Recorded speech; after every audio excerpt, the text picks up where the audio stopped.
네, 뉴스타트 2부로 계속 이어가도록 하겠습니다. 먼저 미국으로 가보겠습니다. 국내 주요 기업 총수들이 트럼프 대통령과 골프 회동을 계속하고 있습니다. 트럼프 대통령과 대화할 기회도 가진 것으로 전해지면서 정부의 관세 협상에 측면 지원 역할을 할 수 있을지 주목됩니다. 현장에 취재기자 나가 있습니다. 신윤정 특파원. 네, 웨스트팜비치 앞에 나와 있습니다. 네, 저희가 1시간쯤 전에도 특파원을 연결해서 이야기를 들어봤었는데요. 그때도 골프가 진행 중이었는데 아직 안 끝났습니까? 네, 제가 나와 있는 곳은 트럼프 대통령이 소유한 골프장 앞입니다. 트럼프 대통령은 현재 시간 18일 오전 9시가 좀 넘어 7km 정도 떨어진 개인 별장 마로라고 리조트에서 출발해 이곳에 10분 만에 도착을 했는데요.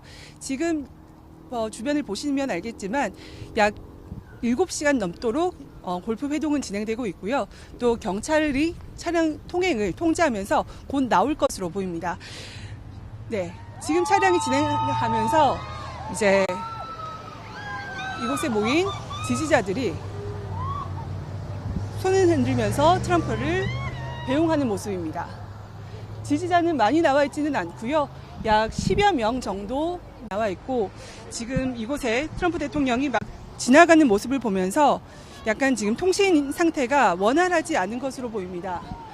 다시 한번 전해드리면 지금 지나가는 모습을 보고 계신데요. 트럼프 대통령이 오전 9시가 좀 넘어서 이곳을 도착했고 약 7시간 반 만인 현지 시간으로 지금 오후 5시 가량이 됐는데 막 차량이 빠져나가는 모습을 확인할 수 있었습니다. 이곳 주변에는 지지자 10여 명이 모여서 트럼프 대통령에게 환호를 했고 트럼프 대통령이 지나가는 모습을 실시간으로 확인할 수 있었습니다. 이로써 골프 회동은 약 7시간 반 만에 모두 마무리된 것으로 확인할 수 있습니다. 오늘 회동에는 삼성 이재용, SK 최태원, 현대차 정의선, LG 구강모 회장과 한미 조선 협력 프로젝트 마스가의 주축인 한화 김동관 부회장이 참석했습니다. 트럼프 대통령 개인 소유 골프장에서 열린 회동에 4대 기업 총수가 한꺼번에 모인 건 처음입니다. 손정희 일본 소프트뱅크 회장 초청으로 열린 이번 골프 회동엔 일본과 타이완 주요 기업 대표까지 수십 명이 4인 1조로 여러 팀을 꾸려 함께하는 것으로 알려졌습니다. 트럼프 대통령과 한 조를 이뤄 골프를 치거나 개별적으로 만났을 수 있다는 이야기가 나오지만 비공개 일정이라 정확히 확인되진 않고 있습니다. 기업들 측에서도 총수 개인 일정이라며 말을 아꼈고 백악관 역시 오늘 트럼프 대통령은 공개 일정이 없는 것으로 공지한 상태입니다.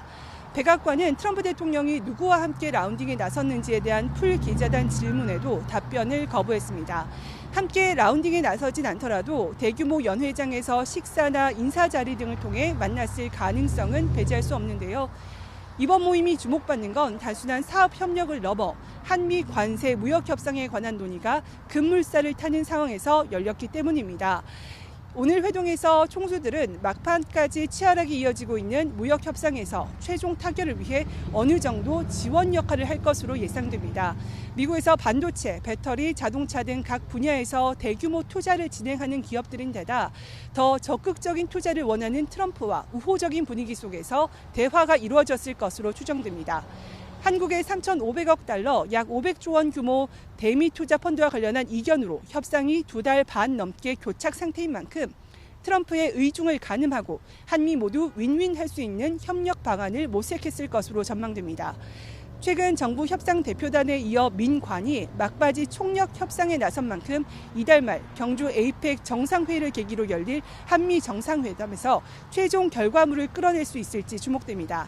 지금까지 미국 플로리다에서 YTN 신윤정입니다. 네, 미국과의 관세 후속 협상을 위해 워싱턴으로 떠났던 김용범 대통령실 정책실장이 오늘 오후에 귀국합니다.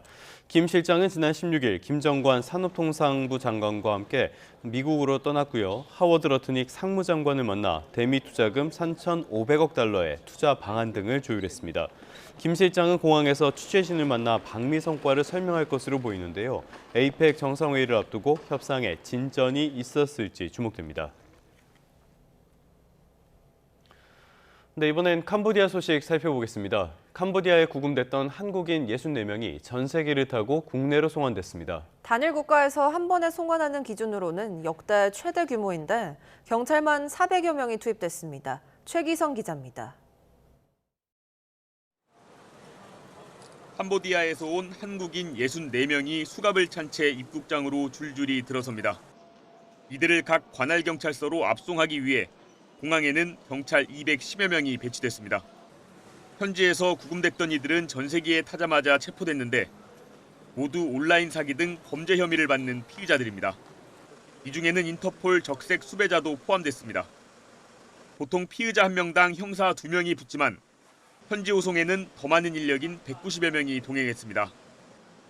피의자들끼리 입을 맞추는 걸 차단하기 위해 떨어뜨려 앉히고 사이사이 형사를 배치했습니다. 의사와 간호사도 전세기에 함께 탔습니다. 식사도 날카로운 식기가 필요 없는 빵 종류로 제공했습니다. 한국인 범죄자를 해외에서 전세기로 집단 송환한 사례는 이번이 세 번째입니다. 체포된 사람의 숫자, 그다음에 사건의 성격 이런 거에 따라서 다 달라질 건데 이런 규모의 대규모 송환은 이제 앞으로 쉬워 보이지는 않을 것 같습니다. 2017년 필리핀에서 피의자 47명을 한꺼번에 송환하기 위해 전세기를 처음 띄웠고 지난달에도 필리핀에서 범죄단체 조직원 등 49명이 전세기를 타고 송환됐습니다. YTN 최기성입니다. 네, 이렇게 국내로 송환된 한국인 64명, 구금 피해자인 동시에 범죄에 가담한 혐의를 받는 피의자 신분이기도 합니다. 이에 따라 경찰은 귀국과 동시에 송환자들을 전국에 흩어진 관할 경찰서로 압송해 본격적인 조사에 들어갔습니다. 이어서 송재인 기자의 보도입니다. 수갑을 찬 이들이 대형 승합차에서 잇따라 내립니다. 혹시 무슨 일 하다가 체포됐나요? 공항에서 곧장 경찰서로 압송된 송환자들입니다. 특히 전체 64명 가운데 70%가량인 45명이 충남 지역 경찰서에서 수사를 받게 됐는데 사건별로 관할 경찰서로 압송하면서 공범이 많은 사건의 경우 한 곳에 대규모 인원이 보내졌습니다. 경기 북부 지역 경찰에서 수사를 받는 인원은 15명, 대전과 서울, 경기, 강원은 각각 1명씩입니다. 체포된 사람들의 국내 조사를 통해서 보이스피싱 규모를 조직을 전모를 항상 밝히는 데 주력을 하도록 하겠습니다. 경찰은 송환자들이 가담한 걸로 의심되는 범죄가 보이스피싱 외에도 로맨스 스캠과 노쇼 사기 등으로 다양하다고 밝혔습니다. 우선 캄보디아 경찰에게서 넘겨받은 이들의 휴대전화 등 압수 증거물을 토대로 초기 수사를 진행할 계획입니다. 현지에서 마약이나 약물 투약 의혹도 제기된 만큼 마약 검사도 병행할 거라는 게 경찰의 설명입니다. 조사의 핵심은 결국 범죄라는 사실을 인식하면서 가담했는지 여부, 즉 고의성입니다. 이와 관련해 피의자들은 현지에서 감금당했다거나 조직 안에서 폭행과 협박을 당하는 등 저항하기 어려운 환경이었다고 호소할 수도 있는데 경찰은 이를 종합적으로 고려해 초기 조사를 마무리하는 대로 신병 처리 방향을 결정할 방침입니다. YTN 송재입니다. 정부가 우리 경찰관을 캄보디아 현지에 직접 파견해 한인 사건을 전담하는 코리안 데스크 설치를 추진했었죠. 이게 결국 무산됐습니다. 대신 별도 기구를 만들어 양국이 협조하기로 했는데 수사권 문제부터 언어 환경까지 장애물이 만만치 않은 현실을 고려한 거란 분석이 나옵니다. 부장원 기자입니다. 누가 현행범을 이런 식으로 데려가도 된다 그랬습니까? 드라마 카지노에서 배우 손석구 씨는 필리핀에 파견된 우리 경찰 코리안 데스크 역을 열연했습니다. 현지 경찰과 함께 한인 범죄 조직을 소탕하는 드라마 속 장면들에는 실제 코리안 데스크들의 활약상이 생생하게 담겼습니다. 현지 경찰청에 소속돼 한국에서 달아난 범죄자들을 쫓거나 교민사회에서 첩보를 수집하는데 공관에 소속된 경찰 주재관과 달리 현지 경찰의 적을 두고 친밀한 관계를 바탕으로 신속하게 수사를 이끌 수 있다는 게 강점입니다. 지난 2012년 한인 대상 범죄가 잦았던 필리핀에 처음 설치됐다가 톡톡한 성과를 거둬 베트남과 태국까지 확대됐고 최근 한국인들을 겨냥한 범죄가 급증한 캄보디아에도 코리안 데스크 설치가 추진되고 있습니다. 또 캄보디아 경찰 당국 내에 코리아 데스크를 설치하는 방안도 논의를 할 것입니다. 하지만 최근 정부 합동대응단이 현지를 방문해 양국이 서로 협의하는 과정에서 코리안 데스크 설치가 사실상 무산됐습니다. 코리안 데스크 대신 양국이 범죄 정보를 공유하고 한국인 피해 대응 방안 등을 협조할 수 있는 별도 태스크포스를 구성하기로 한 겁니다. 확장된 개념으로 상호가 이해했던 게 TF입니다. 그냥 명칭에 너무 연연하실 필요는 저는 없다고 생각합니다. 근데 일단은 3명을 추가 배치하려고 지금 생각을 하고 있고. 정부의 이런 선택은 수사권 문제와 현지 상황 등을 고려한 것이란 분석이 나옵니다. 파견된 한국 경찰도 현지 경찰과 협조해야 수사가 가능한데 관계를 따지는데 상당한 시간이 걸릴 수밖에 없어 즉각적인 효과를 기대하기 어렵기 때문입니다. 특히 영어가 공용어인 필리핀과 달리 캄보디아는 크메르어를 쓰기 때문에 의사소통조차 원활하지 않을 가능성이 큽니다. 일부에서는 직접 자국민 구출 작전을 펼친 인도나 말레이시아처럼 외교적 압박을 통해 캄보디아 측 협조를 끌어내야 한다는 목소리도 나오는 상황. 범죄단지에서 생활하는 한국인 규모가 1,000명을 넘는다는 추산이 나오는 가운데 정부가 이 문제 해결을 위한 캄보디아 측의 협조를 끌어낼 수 있을지 주목됩니다. YTN 부장원입니다. 캄보디아에서 숨진 대학생 박모 씨를 현지로 보낸 혐의를 받는 대포 통장 모집책이 붙잡혔습니다. 숨진 박 씨는 범죄 조직으로부터 고문을 받은 것으로도 확인됐습니다. 경찰은 시신을 부검해 사망 원인과 추가 범행 여부 등을 규명할 계획입니다. 홍성욱 기자입니다. 오는 20일 오전 9시 숨진 대학생 박모 씨에 대한 우리나라와 캄보디아 수사당국의 공동 부검이 이뤄집니다. 캄보디아 현지에서 국립과학수사연구원 법의관이 주도할 예정입니다. 경찰도 수사관을 보내 입회할 계획입니다.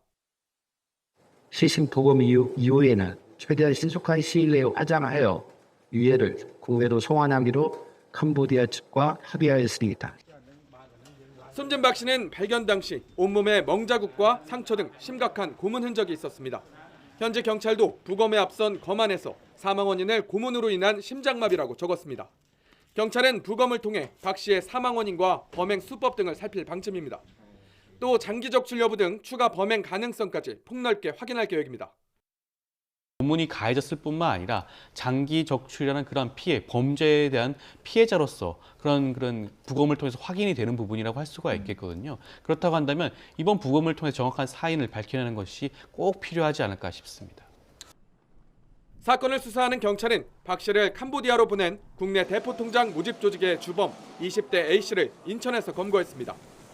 A씨는 앞서 구속 기소돼 재판을 앞둔 대포통장 알선책인 20대 홍모 씨로부터 대학 후배인 박 씨를 소개받았습니다.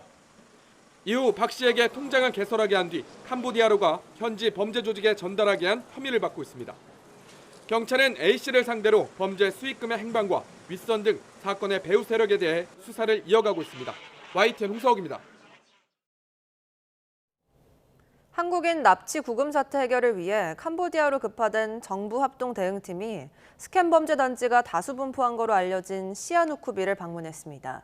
합동 대응팀은 어제 보도 자료를 내고 우리 국민 대상 취업 사기 감금 피해 발생 지역 등을 점검했다고 밝혔습니다.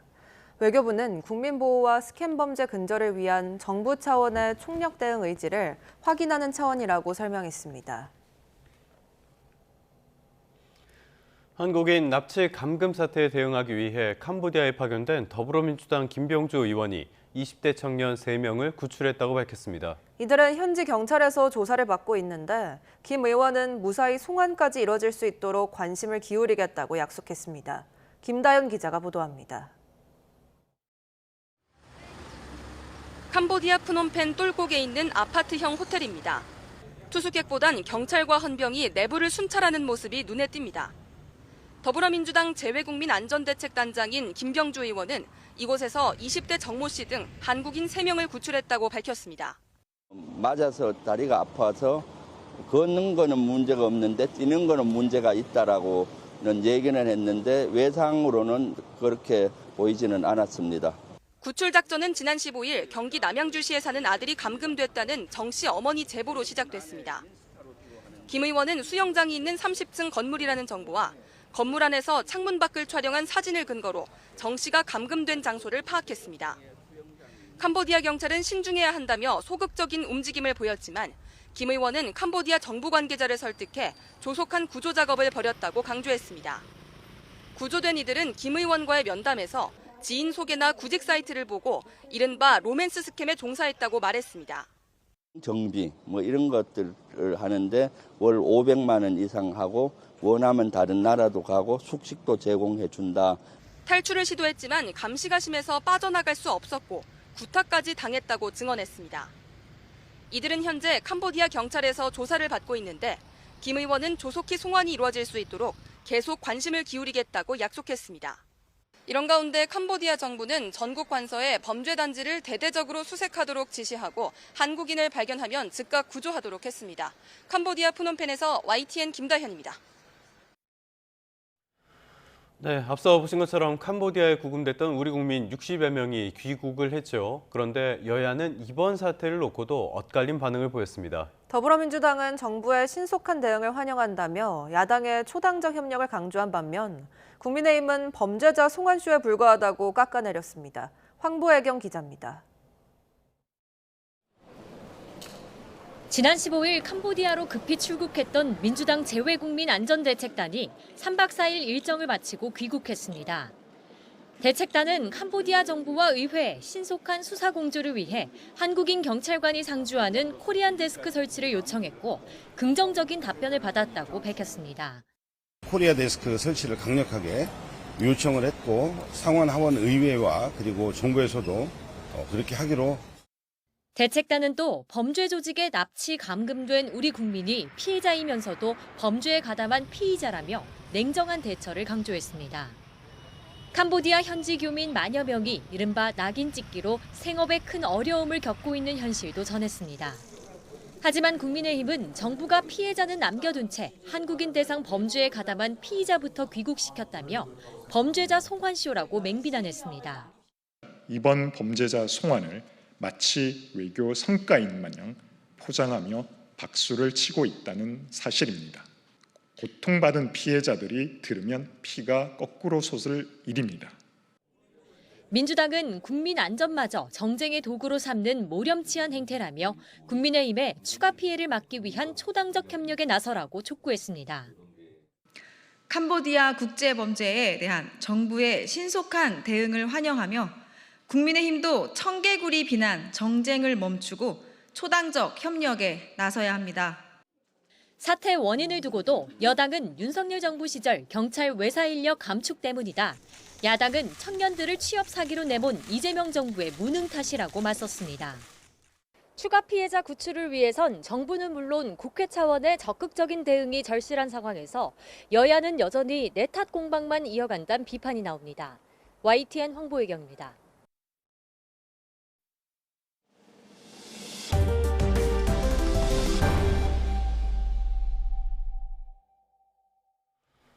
네, 조금 전 리포트에서도 보신 것처럼 22대 국회는 어떤 사안에서도 정쟁만 반복하고 있죠. 이걸 단적으로 보여주는 게 이재명 정부 출범 뒤 첫 번째 국정감사입니다. 국정감사 초반 닷새는 조희대로 시작해서 김현지로 끝났다고 해도 과언이 아닙니다. 더불어민주당은 대법원 추가 감사를 노리고 있고요. 국민의힘은 김현지 부속실장을 동시다발로 소환하고 있어 여론조는 계속될 것으로 보입니다. 김다연 기자입니다. 더불어민주당은 국정감사 첫날부터 조희대 대법원장을 증인석에 앉히는 데 성공했습니다. 법관을 감사나 청문의 대상으로 삼아 증언대에 세운 예를 찾아보기 어렵습니다. 이틀 뒤 대법원 현장 검증에서도 조 대법원장을 다시 발언대에 세웠습니다. 민주당은 전현 대통령의 재판에 불만을 표출했고 특히 이재명 대통령의 선거법 사건 파기환송 배경을 집중적으로 추궁했습니다. 지기현 재판부가 윤석열 내란 수개를 구속 취소로 내보냈습니다. 왜 대법원장 우사인 볼트보다 이재명 재판은 빨리 하고. 민주당은 3차 국정감사 가능성도 시사했습니다.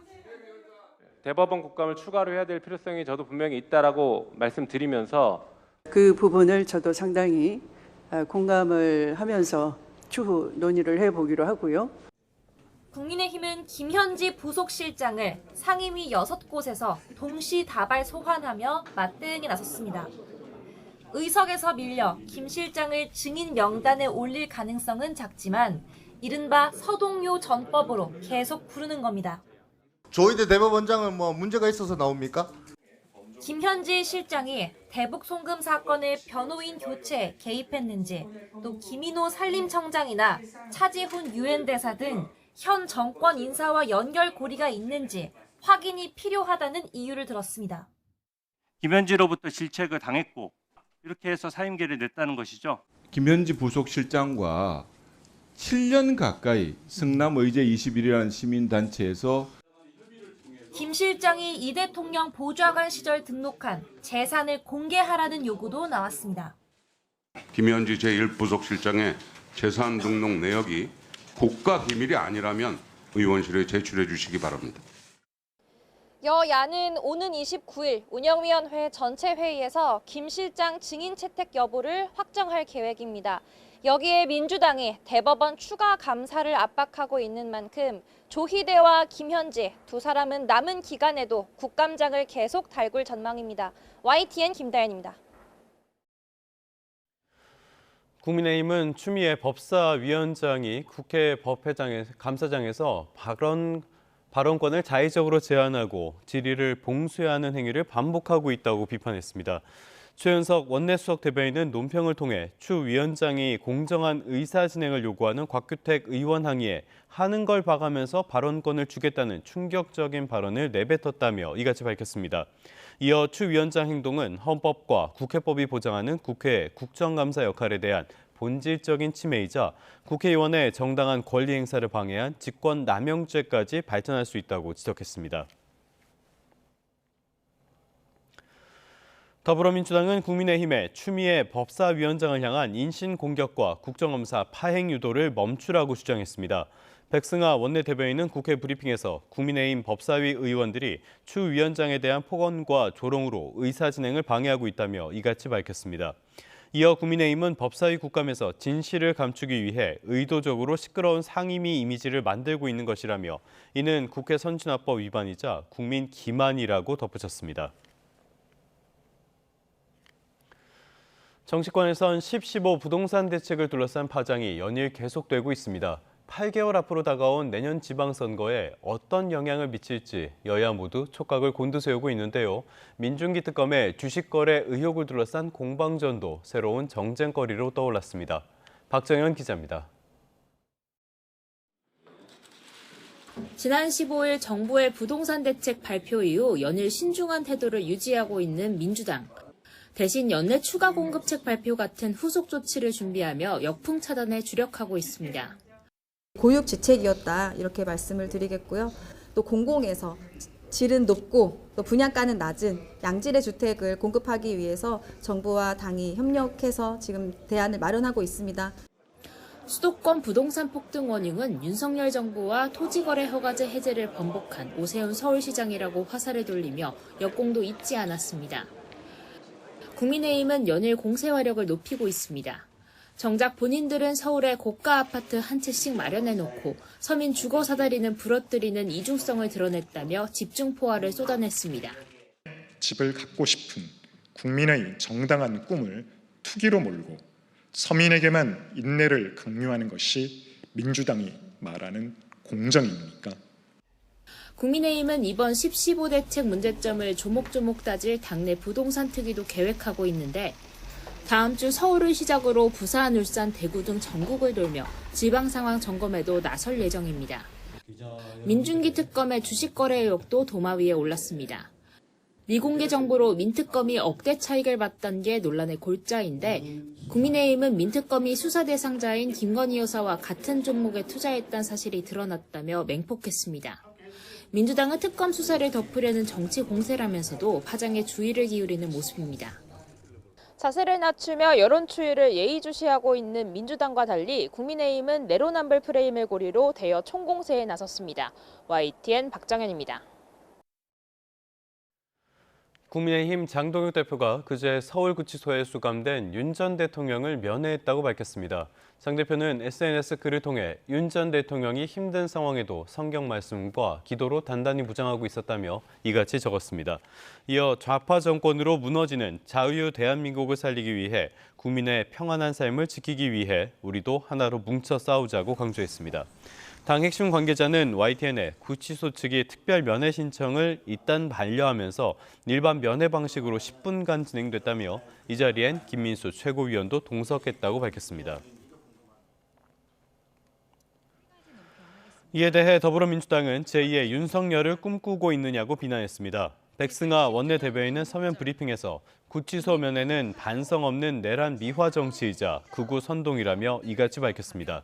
전현희 최고위원도 자신의 SNS에 캄보디아에 구금된 국민 구출을 위해 온 나라가 기도하는 와중에 내란 속에 면회를 다녀오다니 기가 찰 노릇이라며 윤 전 대통령이 해야 할 기도는 오직 참회의 기도뿐이라고 적었습니다.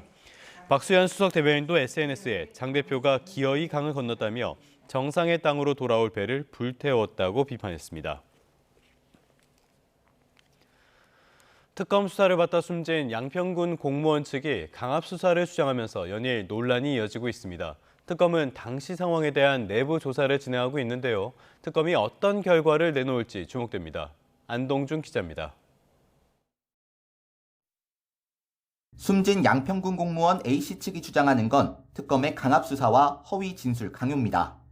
A씨가 숨지기 전 변호인 선임 계약을 체결한 박경호 변호사는 특검이 사실상 A씨를 감금한 상태에서 강압적으로 조사했고 조서도 조작했다고 주장했습니다. 이런 질문도 없었고 답변도 예라고 한 적이 없는데 그렇게 작성이 됐다고 합니다.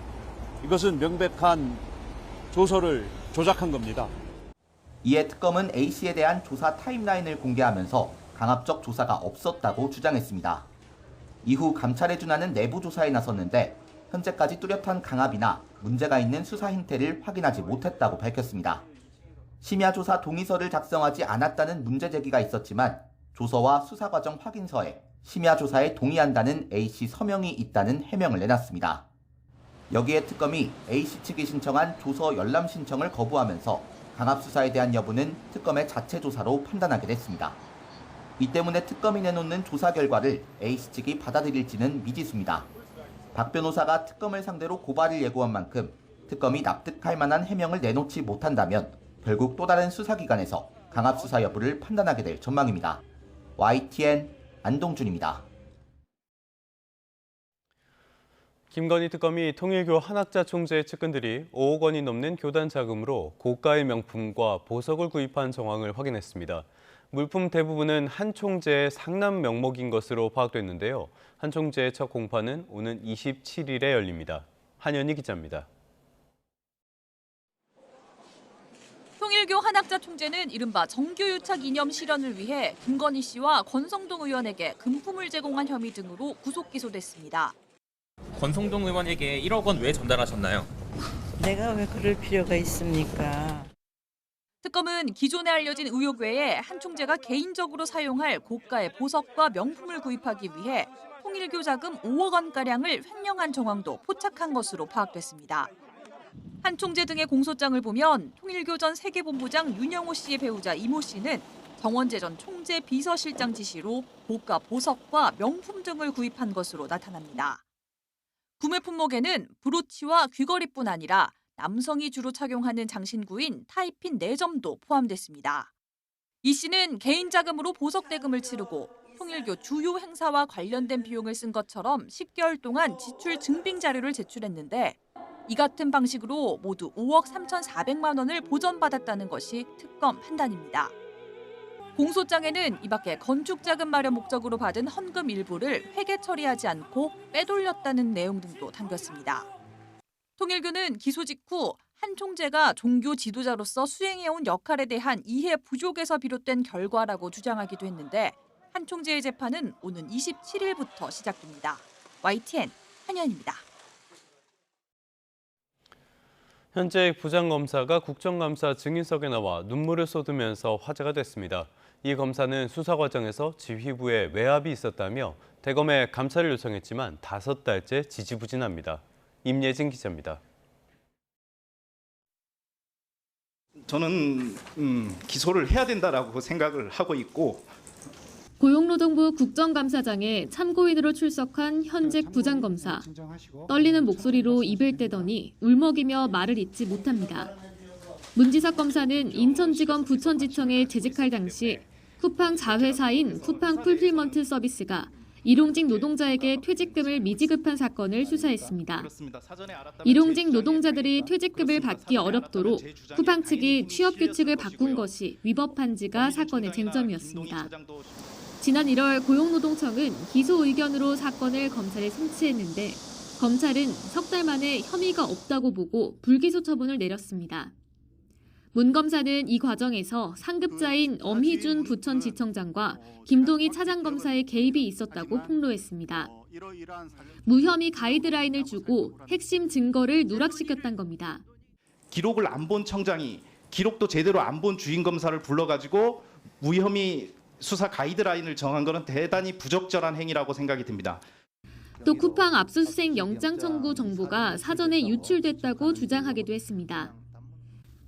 이에 김 차장 검사는 검찰 내부 게시판에 글을 올려 같은 쟁점의 사건 17건이 내사 종결됐고 기소된 적은 없다면서 일관된 결론이 중요하다고 반박했습니다.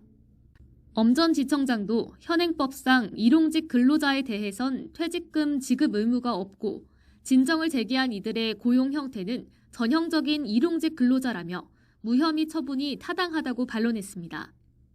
문 검사는 지난 5월 부당한 지시를 한 자신의 상관을 감찰해달라며 대검에 진정을 접수했습니다. 쿠팡 측도 문 검사를 상대로 진정을 제기해 세 사람에 대한 감찰 조사가 이루어지고 있는데 5달째 결과는 나오지 않고 있습니다. 법무부는 앞서 정성우 법무부 장관이 관련 질의에 감찰 결과에 따라 상응하는 조치를 하겠다고 한 만큼 별도 대응 없이 결과를 지켜보겠다는 입장입니다. 현직 검사의 눈물 섞인 호소로 사건이 재조명된 가운데 정종철 쿠팡 CFS 대표는 논란이 불거지자 취업 규칙을 원상 복구하겠다고 밝혔습니다. YTN 임혜진입니다.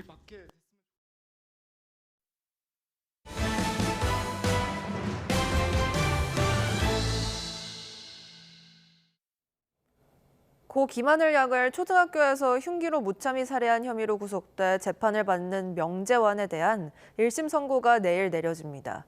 앞서 검찰은 명 씨에게 사형을 구형했고 법원 정신감정에서 나온 심신미약으로 감형을 받을 수 있을지에 관심이 쏠리고 있습니다.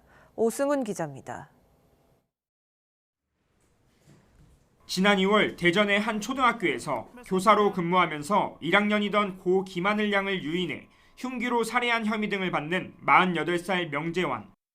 사건 발생 8개월 만에 명 씨에 대한 1심 선고가 내려집니다. 앞서 검찰은 결심 공판에서 명 씨에게 법정 최고형인 사형을 선고해달라고 재판부에 요청했습니다. 명 씨가 아무런 죄 없는 아동을 잔혹하게 살해했고 유족이 뼈에 사무치는 감정으로 엄벌을 탄원하고 있다며 구형 이유를 밝혔습니다. 이어 수사 단계에서 반성의 기미를 보이지 않았다며 재범 가능성과 사회적 위험성이 크다고 강조했습니다. 이번 재판의 쟁점은 범행 당시 명 씨가 심신미약 상태였다는 법원 정신감정 결과에 대한 인정 여부입니다. 수사 단계에서는 명 씨가 심신장애 상태에 해당하지 않는다는 정반대의 의견이 나왔기 때문입니다. 명 씨가 초범이고 최근까지 90여 차례에 걸쳐 재판부에 반성문을 제출하고 있는 것도 양형에 어떤 영향을 미칠지 관심입니다. 이에 따라 재판부는 사건 기록을 통해 피고인 측의 심신미약 주장이 관경 사유에 해당하는지 신중하게 판단하겠다고 밝혔습니다. 13세 미만의 미성년자를 약취 유인해 살해한 경우 법정 형량은 사형 또는 무기징역뿐입니다. 검찰은 명 씨가 범행에 앞서 살인 방법을 검색하고 흉기를 미리 준비하는 등 범행을 치밀하게 계획한 것으로 조사됐다고 강조했습니다.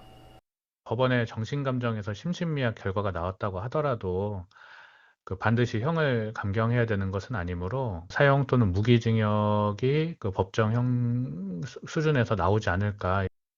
명 씨는 최후 진술에서 자신이 이렇게 망가진 것을 깨닫지 못할 만큼 판단력이 떨어져 있었고 살아있는 동안 잘못을 반성하겠다며 유족에게 사과했습니다.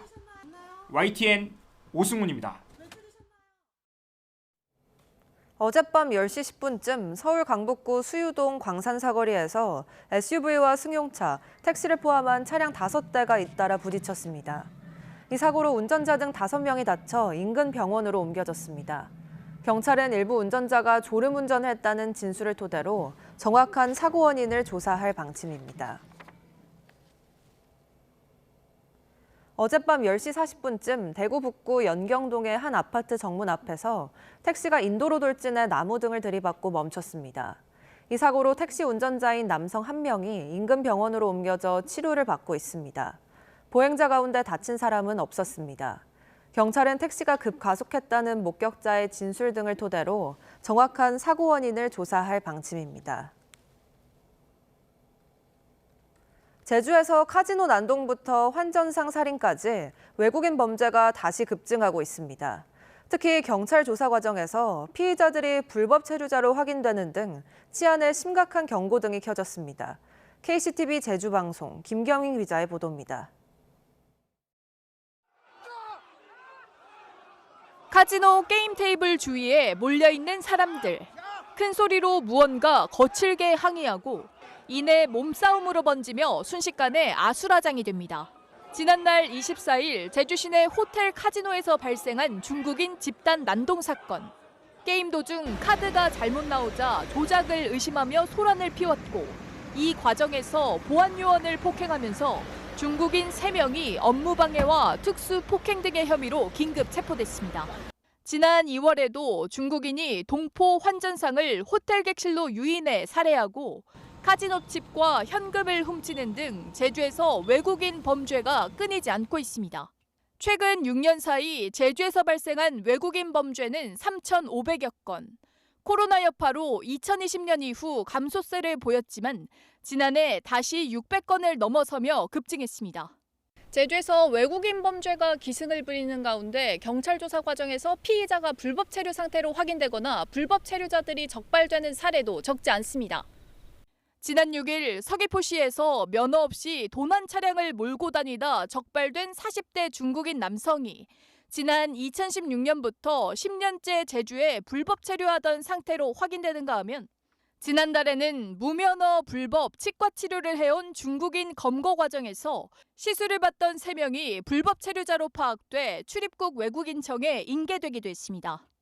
지난 2023년부터 최근까지 경찰이 제주 출입국 외국인청으로 인계한 불법 체류 외국인은 1,200여 명. 올 들어서는 7월까지 월 평균 57명이 인계돼 2023년에 비해 2배 이상 늘었습니다. 제주 출입국 외국인청이 적발한 불법 체류자도 해마다 1,000명을 넘는데 월 평균 검거 인원을 살펴보면 매년 증가세를 보이고 있습니다.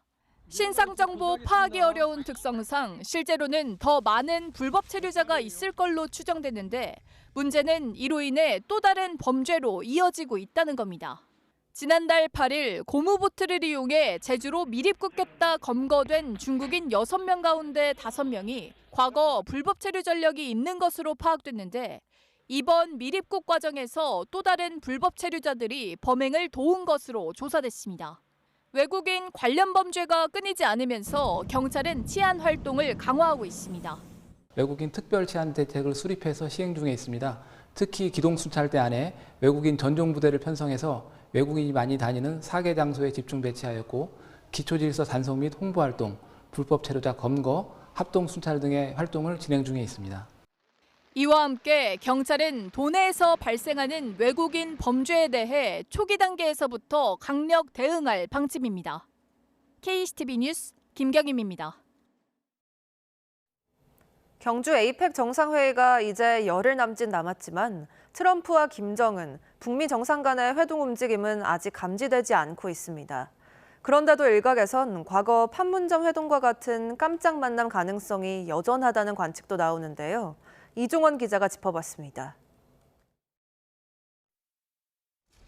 사각에서 한 발자국 건너시면 사상 처음으로 우리 땅을 밟으시는 미국 대통령이 되십니다. A lot of really positive things are happening, and I'm glad you could be here to see it. But tremendous positivity. 2019년 6월 분단의 상징인 판문점에서 이뤄진 북미 정상회동은 전격적이었습니다. 트럼프 대통령이 한국 방문을 계기로 SNS를 통해 제안했고 김정은 위원장이 화답하며 이튿날 역사적인 장면이 연출된 겁니다. 트럼프의 트윗부터 군사분계선 위의 악수까지 단 32시간이 걸렸습니다. 경주 에이펙까지는 아직 열흘가량이 남은 만큼 다시 한번 판문점 번개가 성사될 수 있다는 관측이 꺾이지 않는 이유입니다. 에이펙 계기에 북미 정상회담이 이루어지기를 강력히 희망합니다. 저는 가능성이 있다고 생각하는 쪽입니다. 정동영 통일부 장관은 북미 양측의 최근 메시지도 이 같은 전망을 뒷받침한다고 분석합니다. 백악관은 지난달 말 트럼프 대통령이 김정은 위원장과 전제 조건 없이 대화할 의사를 갖고 있다고 밝혔는데 앞선 김 위원장 제안에 대해 화답한 거란 해석을 낳았습니다. 만약 미국이 허황한 비핵화 집념을 털어버리고 평화 공존을 바란다면 우리도 미국과 마주서지 못할 이유가 없습니다. 대통령실은 회동 가능성은 알 수 없다면서 미국과 북한 사이의 일이기 때문이라고 밝혔습니다. 판문점 번개가 다시 한번 성사될지 아니면 희망사항으로만 남게 될지는 경주 에이펙까지 남은 기간 트럼프 대통령의 판단에 달린 것으로 보입니다. YTN 이종원입니다. 전 세계에서 K푸드의 인기가 높아지면서 한국 식품을 흉내낸 가짜 제품이 확산하고 있습니다. 급성장하는 K푸드 산업의 새로운 위험 요소로 떠오르고 있습니다. 오동건 기자가 보도합니다. 몽골에서 판매되는 다시다. 하지만 오른쪽의 제품은 모두 가짜입니다. 오히려 한 그릇 크게 배치해 마치 한국 제품인 듯 흉내를 냈습니다. 중국에서 판매됐던 이른바 짝퉁 불닭볶음면. 정품에 그려져 있는 불을 뿜는 닭을 그대로 베꼈습니다. 전 세계적으로 K푸드 인기가 높아지면서 중국과 동남아에서 한국 식품을 따라 만든 가짜 제품들이 기승을 부리고 있습니다. 지식재산처에 따르면 K푸드를 무단으로 상표 등록하려는 의심 사례는 꾸준히 보고되고 있습니다. 지난해 354건이었던 신고 건수는 올해 8월까지 이미 483건으로 급증했습니다. 위조 상품도 전 세계로 좀 늘어나고 있는데 여기 중국에서 이제 코로나 이후에 좀 과잉 생산이 된 것들이 해외로 좀 확산되고 있는 것으로 그렇게 확인되고 있습니다. 상표 도용도 확인되고 있습니다. CJ의 대표 상표인 비비고. 파라과이에서 버젓이 초록색 비비고 상표가 사용되고 있지만 상표 출원자는 CJ가 아니었습니다. 미국과 일본의 한식당에서도 무단으로 활용되고 있습니다. 워낙 인기가 많기 때문에요. 해외 시장에서 한국 식품의 신뢰를 지키려면 상표권 등록과 지식재산 관리가 필수입니다. K푸드 수출은 올해 9월 기준으로 사상 처음 100억 달러를 돌파하며 성장세를 이어가고 있지만 이른바 짝퉁푸드 확산은 잘 나가는 K푸드의 새로운 숙제로 떠오르고 있습니다. YTN 오동건입니다. 2030년 전에 인류를 화성에 보낸다는 목표를 향해 거침없이 도전 중인 일론 머스크의 대형 우주선 스타쉽. 지금까지 11차례 시험 비행을 거쳤습니다. 2년 반 동안 여러 차례 로켓이 폭발했지만 스페이스X는 이걸 실패로 규정하지 않았습니다. 장하영 기자입니다. 아파트 40층 높이의 초거대 로켓 스타쉽은 인류를 다행성 종족으로 만들겠다는 웅대한 목표에서 탄생했습니다. 지난 14일 11번째 시험 발사로 중간 목표를 성공적으로 달성했다는 평가를 받습니다. 1단부 추진체인 슈퍼헤비의 엔진 재점화와 부드러운 복귀가 이뤄졌고 2단 우주선이 계획대로 궤도에 올랐다가 바다에 떨어지며 재사용 가능 로켓의 가능성을 입증했습니다. 지난해 10월 5차 발사 때 슈퍼헤비의 이른바 젓가락 회수는 보고도 믿기 힘든 명장면이었습니다. 하지만 지난 2년 반이 꽃길은 아니었습니다. 1차 비행은 1단과 2단이 분리되지 못한 채 4분 만에 폭발로 끝났고 2차 비행에선 분리에 성공했지만 1단은 추력을 견디지 못해 사라지고 2단은 복귀 도중 폭발했습니다. 올 초 7차 발사 때는 폭발 잔해가 유성우처럼 카리브해 상공으로 떨어지기도 했습니다. 하지만 스페이스X 직원들은 폭발 상황에도 오히려 환호를 보내며 즐거워합니다. 모두가 초긴장 상태인 우리나라 로켓 발사 현장과는 너무 다른 축제 분위기입니다. Incredible views of our our super heavy booster. And as you can see, the super heavy booster has just experienced a rapid unscheduled disassembly. 스타쉽 프로그램 자체가 실패를 통해 학습하는 방식으로 설계됐고 성공할 때까지 대량 생산, 대량 발사라는 사실상 무제한의 기회가 보장됐기 때문입니다. We designed it to be mass-produced and mass-produced at scale. And it's not about building one Starship and getting to orbit once. It's about doing it in a sustained and rapid way.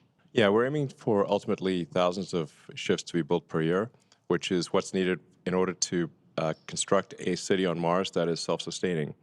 스타쉽의 다음 단계는 우주 공간에서의 연료 보급입니다. 먼저 쏘아 올린 우주선과 연료 배급용 우주선이 접속해야 하는 고난도 기술인데 이게 가능해야 6달 넘게 걸리는 화성까지의 여정 역시 현실이 될 수 있습니다. YTN 장하영입니다.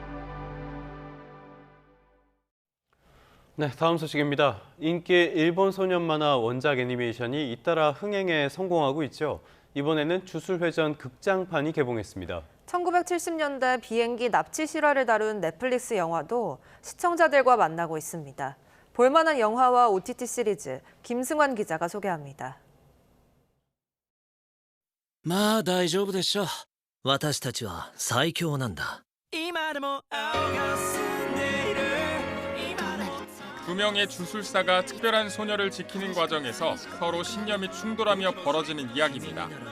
TVN이 주술회전, 회옥, 옥절 에피소드를 영화 개봉에 맞춰 재편집한 버전입니다. 최근 일본 소년 만화를 대표하는 3대 작품 비주톱 가운데 귀멸의 칼날과 체인소맨이 관객몰이에 성공한 가운데 마지막 주자 주술회전도 흥행을 이어갈지 관심입니다. 때론 진실도 거짓말을 한다. 그럼 여기가 북한이라고 해도 되겠습니까? 1970년대 일본 여객기가 납치됐던 요도오 사건을 각색한 작품입니다.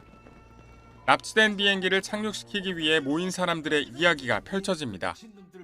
긴박한 상황 속에서 드러나는 진실과 거짓의 모호한 경계를 블랙 코미디 장르로 풀어냈습니다. 아주 바쁜 배우들이 나왔는데 잠깐 나오더라도 그 포인트를 탁탁 찍어주는 데서 톡 튀어가는 그 맛이 있는 영화라서. 여기에 왜 왔니? 아버지를 찾았습니다.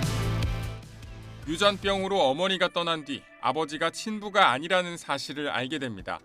신장을 이식해줄 생물학적 아버지를 찾아 떠나는 여행. 인생이라는 미지의 방정식을 풀려는 16소년의 수학여행은 어떤 모습일까요? YTN 김승환입니다.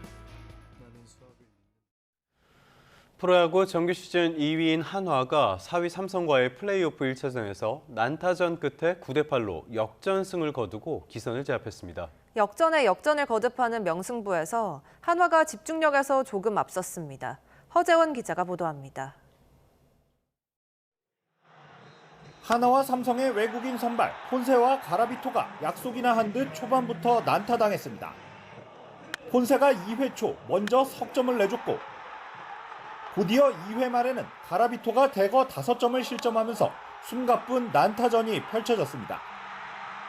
삼성이 3회 2점, 4회 1점을 뽑아내며 다시 전세를 뒤집었는데 한화가 6회 말 최은성의 2타점 적시타 등 석점을 뽑아내며 8대 6을 만들었습니다. 한화는 8회 말에도 최은성의 1타점 적시타로 점수차를 석점까지 벌려 승기를 잡았습니다. 하지만 9회 등판한 마무리 김서현이 솔로 홈런 등 2점을 내주며 턱밑까지 쫓겼고 결국 김서현 대신 마운드에 오른 김범수가 한 점 차 리드를 지켜내면서 9대8 힘겨운 역전승을 거뒀습니다. 7회 초 마운드에 올라 올 시즌 최고 스피드인 시속 161.6km를 기록한 한화 문동주는 2이닝 무실점으로 호투하며 데일리 MVP에 뽑혔습니다. 첫 번째로 가려고 했는데 그래도 처음 시작을 그래도 잘 한 것 같고요. 그리고 제가 할 수 있는 최선을 다했는데 결과도 좋게 나와가지고 조금 의미 있는 것 같습니다. 플레이오프 기선 제압에 성공한 한화는 2006년 이후 19년 만에 한국 시리즈 진출을 향한 유리한 고지를 점했습니다. 지난해까지 5전 3선승제로 치른 역대 플레이오프에서 1차전 승리팀이 34번 중 26번 한국 시리즈에 진출했습니다. YTN 허정원입니다.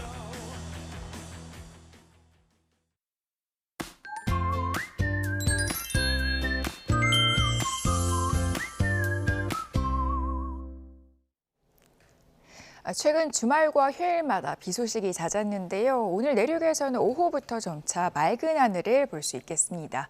비는 일부 지역에 산발적으로만 지나겠는데요. 동해안에서는 오전 중에 비가 잦아들겠고 이후 중북부 지역에 5mm 정도의 비가 조금 지나겠습니다. 다만 제주도에는 종일 비가 오락가락 이어지겠습니다. 오늘 아침 공기는 어제보다 조금 더 서늘합니다. 현재 서울 기온이 13.1도, 전주 13.8도, 대구가 17도를 보이고 있는데요. 한낮에도 서울 기온이 18도, 광주 21도, 대구는 20도로 예년 수준을 밑돌겠고 오후부터는 점차 찬바람이 강해지겠습니다.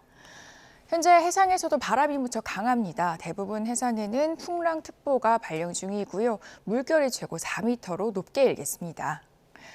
밤사이 기온이 급락하면서 내일은 서울 아침 기온이 5도, 모레는 4도까지 내려가겠고요. 동해안에는 비가 길게 이어지는 가운데 내일 강원 산간에는 1cm 안팎의 첫눈이 예보됐습니다. 날씨였습니다. 네, 뉴스타트 2부 마무리하겠습니다. 잠시 후 3부가 이어집니다. 시청해주신 여러분 고맙습니다.